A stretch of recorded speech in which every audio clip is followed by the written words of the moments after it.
All right. Hello. Good afternoon slash evening, everyone that's joining us and or watching the recording of this if you weren't able to make it live. Welcome to the final installment of the Classroom Management Mastery Series of 2020. When I was looking at actually titling the presentation tonight, I was thinking series finale. And it's funny, somebody mentioned in the chat earlier to dedicated viewers of this series. I'm hoping that the finale doesn't necessarily disappoint. I'm hoping for somewhere along a Seinfeld level of finale. Hopefully we're going to walk down memory lane a little bit. You're going to see some thank yous and a lot of shout outs to the people who were able to make this series possible this year. We'll be paying homage to some of those folks and to all of you who have been dedicated to this professional development opportunity throughout the year. I promise to try to keep it around about a half hour, like a good finale should be. No cliffhangers, but I'm very, very, very excited for all of you to be here and join us in wrapping this series up for the year. My name is Cole McFerrin. I'm a faculty support and development manager here in the Center for Excellence in Teaching and Learning at the University of Arizona Global Campus. Before we dive into tonight's content, we have just a couple upcoming event reminders for all of you who may have somehow forgot. Gosh, I'm very much looking forward to having a winter break coming up. December 22nd through January 4th, we're going to be having our regular winter break. For 2 weeks, students and faculty will not be required to be participating in classes. We'll give all of you a little bit of time to recharge and hopefully safely reconnect with some family over the holidays. For faculty though who teach courses that end right at break on December 21st, those final grades will have to be posted by December 27th, however you want to plan getting those in around the holidays. Do go ahead and look at the SharePoint website for more information or for a specific calendar depending on your start date, just to make sure you understand how that break works for that. And then we have a reminder. I actually just saw an email come out with the offer to register for this upcoming Forbes School of Business and Technology Center for Women's Leadership Women in Technology panel coming up on January 15th, 2021. This is the first event in 2021 that I'm previewing, so that's exciting. It'll be focusing on obviously women in technology, featuring some women who have broken through the glass ceiling, and then discussing just generally women working in technology tips and there. So very, very much looking forward to that coming up here at the beginning of the year. And just to give a quick, overview of what we're going to be doing tonight, I promise not to make you think very hard. It's going to be kind of a walk down memory lane. We're going to talk a little bit about the series. For those of you who have been dedicated enough to earn your badge, we're going to talk some details about that. Very, very excited about that portion. You can see the badge there with the new branding on the left side of the panel there. I'm very, very excited about that. So we're actually going to discuss some of the 2020 classroom enhancements that we experienced throughout the year. It's easy in such a crazy year to kind of lose track of what we did, but there was a lot of work that was done to improve the faculty and student experience in the classroom. We'll talk just a little bit about that. We'll talk about the survey that recently went out, and a lot of you were kind enough to take your time to help inform our classroom experience and make it better and make these trainings better, things like that. We'll talk about some of those survey results. I dove into those this afternoon. I'm really excited to talk about those. And then we'll talk a little bit about our classroom rebrand. As of this recording, 12/15, I mean, it's just been a couple of weeks with the new, color scheme in our classrooms, and we just are going to talk about some of the next steps in making sure that we're finalizing that rebrand of the classroom in all ways and from all approaches. And then we'll give just a little bit of a preview of what's to come next year. We don't have a ton of details for next year because we're going to be kind of figuring those out based on a lot of your feedback, but we can give a few details about some exciting things to come here at the beginning of 2021. All right, so I just want to start off tonight, I want to talk just a little bit about the Classroom Management Mastery Series, wrapping that up. Thanking you all, for your dedicated viewership and participation too. I realize, it's not an event where, we're necessarily having people participate a lot, but that reflection piece is so important, and we really appreciate you taking a little bit of time after each one to think about your approach in the classroom and what you can maybe do differently, new things you can incorporate, new ideas you can try, and things like that. And especially like every year we do a session, where we reflect on the year and things like that. I think for the ever since we've been in Canvas, we've done a year-end kind of reflection session, but especially in this year, where time has just, you kind of lose track of it if you're anything like me. I also kind of love how almost on brand Spider-Man is. That makes me very happy. But I think it's especially important to reflect on, the things that the steps forward that we've all made, and the things that you've done, the accomplishments that you've made during such a crazy year. So pat on the back to you, and we're just going to talk a little bit about the Mastery Series in and of itself. So this is the 10th and final session today. To qualify for the badge, you have to have participated in 9 out of 11 sessions is what we actually said. But what we ended up doing is we offered credit for attending one of the TLC panel sessions and completing a quick reflection on that. So if you haven't had a chance to record that as a participation, you can do that. We'll have more communication and all those links in the digest and in other places. And you can always email me. I've been in touch with a lot of you about your progress on the badge. I've loved over the last couple of weeks catching up with some of you and updating you on your progress. So please do feel free to reach out to me as we kind of complete this, and we're issuing the badges. When I was looking over the reflections, I was just I'm always astounded at the dedication of our faculty to professional development. I saw 1,285 reflections submitted by all of you after attending the sessions. So I love seeing those. And then we have over 3,200 YouTube recording views actually of this series up. So very, very excited to see that. We have, even just with it, would have been really basically to have already qualified. Individuals would have to have seen every single one and recorded participation for every single one. And we have 10 plus faculty that were already there without even tonight. So we will have the link to record your participation for tonight. And after that, we will have many, many more than 10. We'll have, I think, close to 50 people already by the end of this week qualifying for that badge. So just thank you so much to those of you that were dedicated to this throughout the year. We will be, at the end of this week, we're going to be taking, I wanted to be able to let people participate their record participation for tonight. And then at the end of this week, we will get all the badges awarded for this first group of folks that have earned it. And then we'll be doing this through the end of Q1 2021. And part of that being some of the work that we did this year was a little bit time, sensitive in some ways. A lot of it is very timeless, obviously, but, things are always changing. We're going to be offering new professional development opportunities next year. So we really want people to focus in the next month or so to wrap this one up, get that badge. And then by the time, 2021 rolls around, we will have lots of new professional development opportunities. So that's kind of what the timeline is looking like for that. And then actually what we'll do too is between now, so we'll award the initial badges at the end of this week, and then at the end of each month leading up through Q1, we will make sure that we're updating that badge list and getting those awarded out at least once a month. So,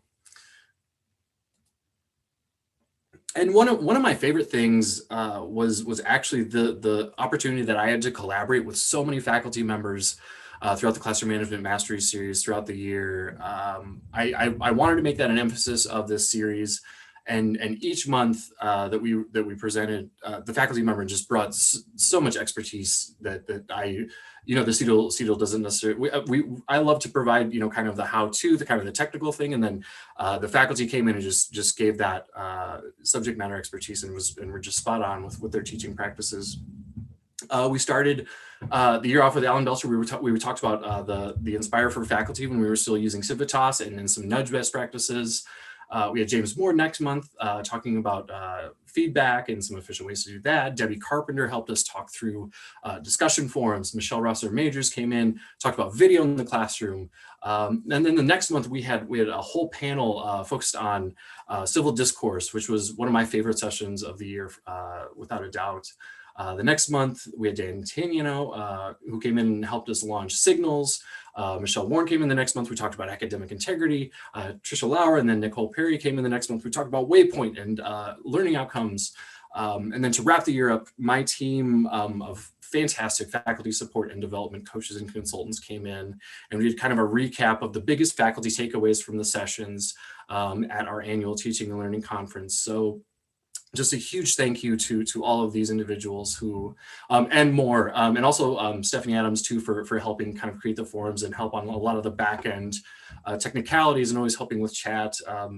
It takes a village to make a badge, is all I can say, and I can't thank these individuals enough for helping with this series throughout the year. So I did want to just take a quick review of, some of the enhancements that we had to the classroom throughout the year. Like I said, it was easy to lose track of time this year because of everything. And I want to start that conversation by thanking a lot of the people that work behind the scenes to make a lot of these changes happen. Ever since transitioning over to Canvas years ago, every year we've had where we endearingly call it Canvas phase 2, 3, 4. Each year we're trying to enhance the faculty and student experience in the classroom.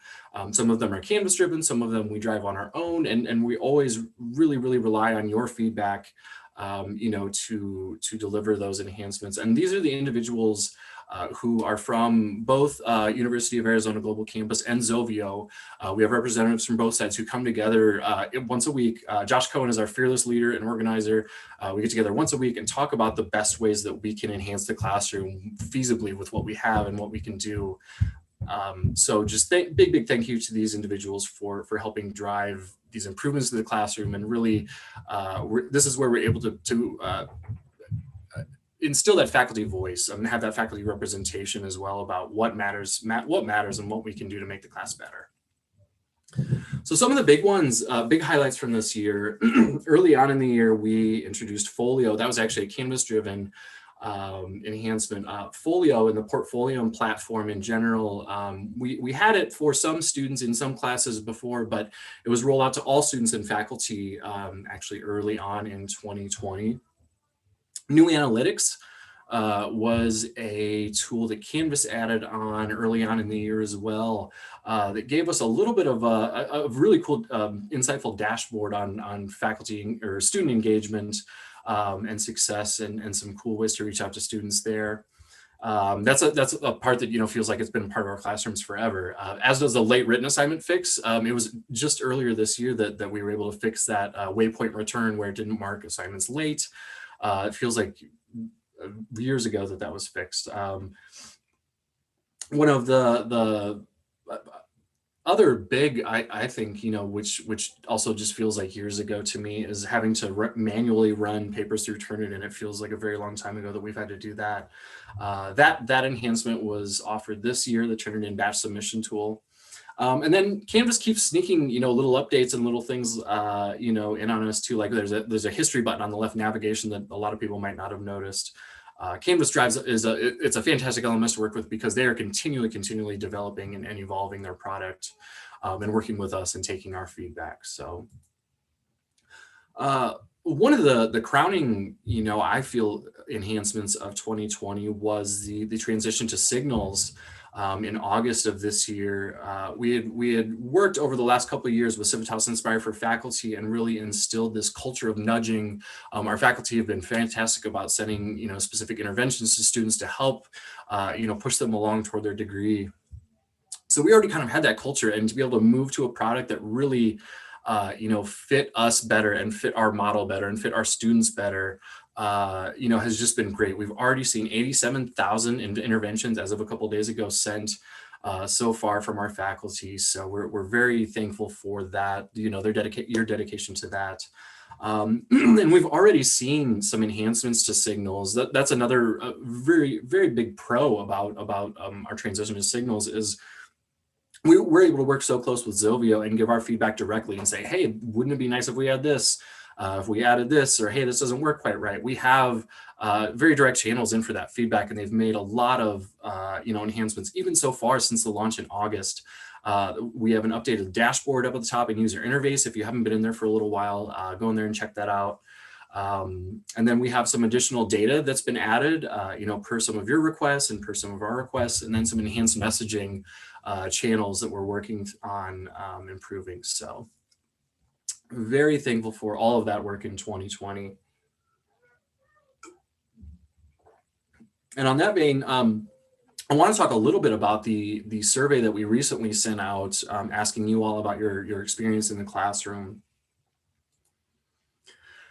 We went ahead and launched this year's 2020 Classroom Experience Satisfaction Survey at our TLC, our annual Teaching and Learning Conference in early November after the 9th installment of the Classroom Management Mastery Series. We just closed the survey.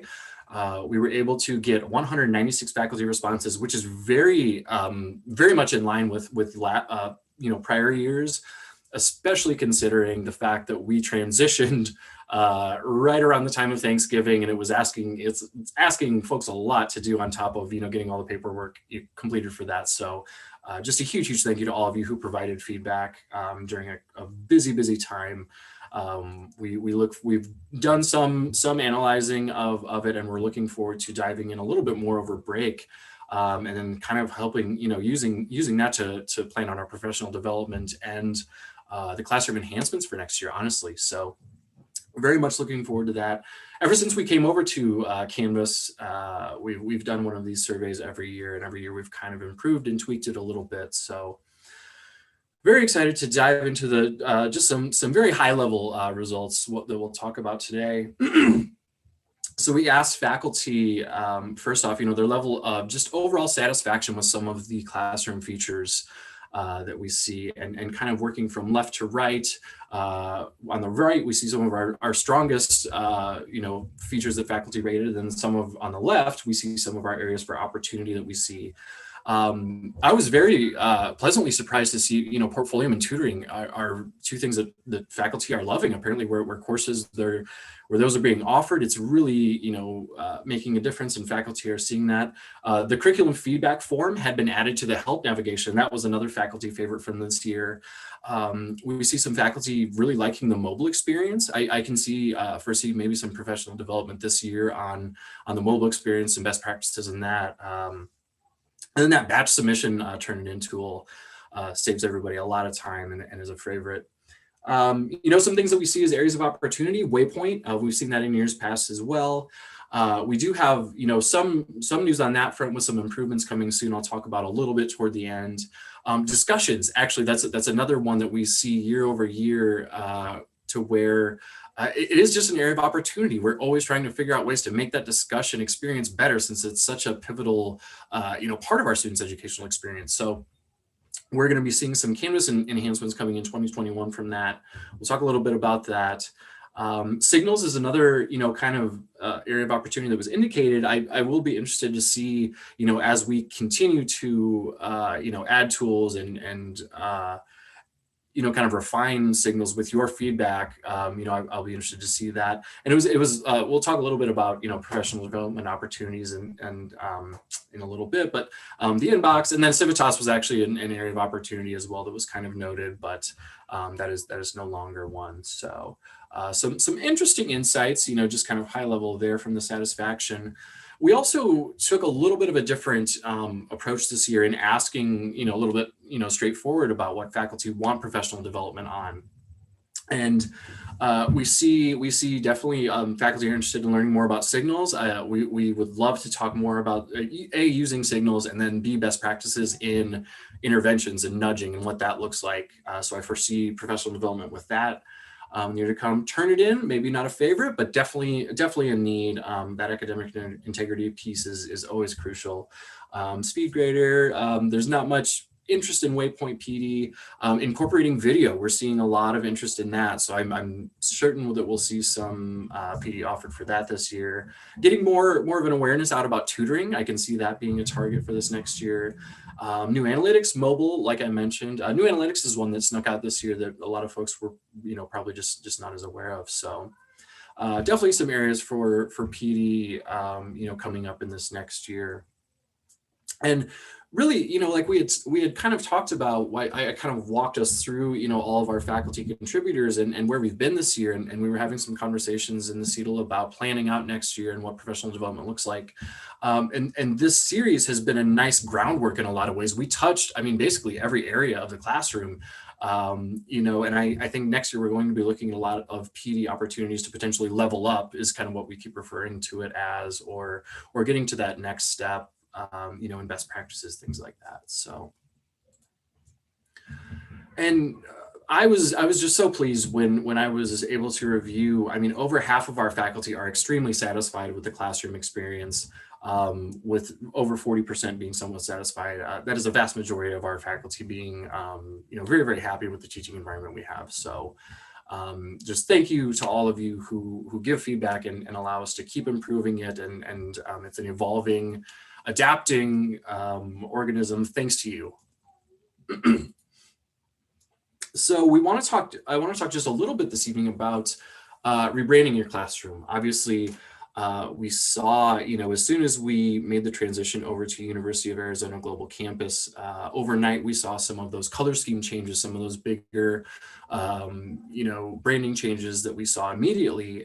But rebranding, honestly, is going to be a little bit of a transition. So we want to talk just a little bit about that. I know we've talked in other venues about it, but to just give kind of a general timeline, we started day one, like I said, with the official UAGC website, the Canvas course shell, those colors changed. And then within this first month or so, we're going to be seeing the Canvas URL shifting, the CETL website, you're going to be seeing a lot of URL shifts. Staff email addresses will be shifting. The good thing about the URLs and the email addresses, though, is that if you use an older one for at least a while, a few months or so, it's going to redirect you, or we're still going to get the email. So that's the good news about that. We do have somewhat of a cushion with some of those transitions. During the first quarter, we're going to see faculty email addresses transition. That was not a day one change, obviously. That's going to be a huge shift for everyone. So, and then some of those bigger system URLs we'll see during the first quarter. We will keep you in close contact. I mean, I want to mention this transition in your classroom resource, number one, is a good one that we're going to be referring to time and time again. It's a living document, so we're going to be updating it as we get new URLs, new details. So it's a good place to keep referring back to as we finalize the transition in our branding. In the first year, you will start to see classroom content and then student email addresses transition over.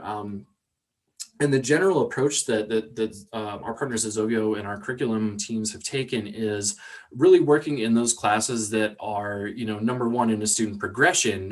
We're going to get the earliest classes first, and then be focusing on those that have the highest traffic as well. So some classes, if they're not taught all that often, it may take close to a full year to be updated. We're hoping to get kind of a running list to where you can refer to make sure that your class is updated, and then pass on feedback if you see something that's outdated. We're working on some of that, but as we get more and more refined and further in the process, this website, the CETL SharePoint site, and that rebranding document will be updated to reflect that. So. And then, kind of ongoing throughout the year, faculty resources and forms, all of our professional development content, we're going to have some, obviously, that was created in the past, recordings, things like that. It's going to take some time to filter out all of the old branding and get all the new in. So it will be an ongoing process throughout the year, certainly. But some of the things that you can do right now, or while you're teaching your next course, I mentioned kind of continuing to visit this resource for updates. You can update your content. All of us have announcements that we use over and over. Maybe you have starters for, grading that you use, or, different resources or links to resources. Make sure that you're updating those links as much as you can, updating all of the verbiage where you, had referred to Ashford University, switching that over to University of Arizona Global Campus, etc. One thing that came up the other day that I wanted to mention, and we're going to add this to the document as well, is that while you're in there looking at some of those feedback documents, it's actually a great idea to make sure that those are reflecting APA 7th edition. We're still going to be in 2021 transitioning over fully to APA 7th edition. So now is a good time while you're going through all of those to just make sure that all of those are up to date if you have specific feedback based on that. And then, like I mentioned, the email signature is one that you can do now. It's in that rebranding document. You can update that as soon as you would like, and then there will be lots of URL updates coming soon. We'll have those in this document, but we'll also, as important ones come up, obviously we will be in contact in the digest and via other avenues for sure to make sure you are in the know.